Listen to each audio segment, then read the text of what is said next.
বাংলাদেশে court marriage শব্দটি বহুল প্রচলিত একটি শব্দ। একজন নারী ও পুরুষ যদি আদালত প্রাঙ্গণে এসে একজন আইনজীবীর মাধ্যমে এফিডেভিট সম্পন্ন করে একটি বিবাহ সম্পন্ন করে, সেই এফিডেভিটটি মূলত কোর্ট ম্যারেজ নামে পরিচিত।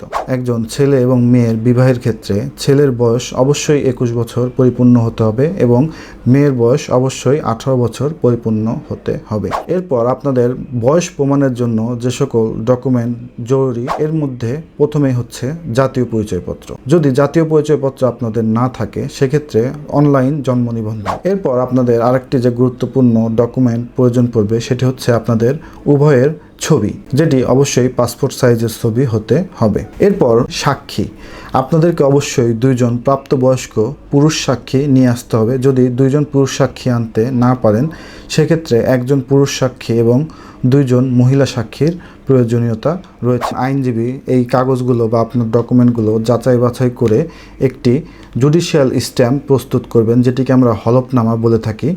সেই জুডিশিয়াল স্ট্যাম্পটি অবশ্যই 300 টাকার স্ট্যাম্পে সম্পাদিত হতে হবে। বিবাহ সংক্রান্ত হলফনামাটি প্রস্তুত করে আপনাদের স্বাক্ষর এবং টিপসই গ্রহণ করবেন এবং সেই হলফনামায় আপনাদের ছবি সংযুক্ত করবেন। হলফনামাটি আপনাদের সিগনেচার হওয়ার পরে সাক্ষীদের সিগনেচার আইনজীবী গ্রহণ করবেন এবং আপনার সেই হলফনামাটি একজন নোটারি পাবলিক দ্বারা সত্যায়িত করবেন। হলফনামা সম্পাদন হবার পরে বিজ্ঞ আইনজীবী একজন কাজী সাহেবকে ডেকে আনবেন এবং নিকা রেজিস্টার বইয়ে আপনাদের বিবাহটি নিবন্ধন করবেন।